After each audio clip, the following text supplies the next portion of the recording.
তামিম ভাই তুমি খেলা দেখছিলা? খেলাটা দেখে তো বুঝতে নাই। তামিম ভাই খেলা দেখে আমাদের উইন্দল এখন সবাইকে মেডেল পুরস্কার করবে। সবাইকে মেডেল পুরস্কার দাও গলা গলা। আমরা উইন হইছি। তোমাকে দেখার জন্য তোমরা হেরে গেছো। এক এক করে সবাই মেডেল লইয়া বাইরে যাও। আমরা জিতে গেছি জলদি জলদি আবেরো।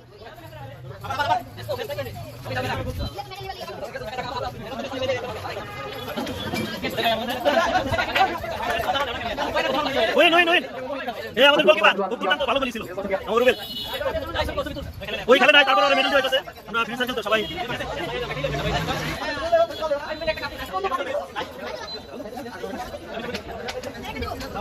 আমরা অনেক ভালো খেলছি, 5টি গোল দিছি। আমাদের বিজয় দলের মেডেল পুরস্কার দেওয়া হইতেছে। এই আমাদের ক্যাপ্টেন নাইম।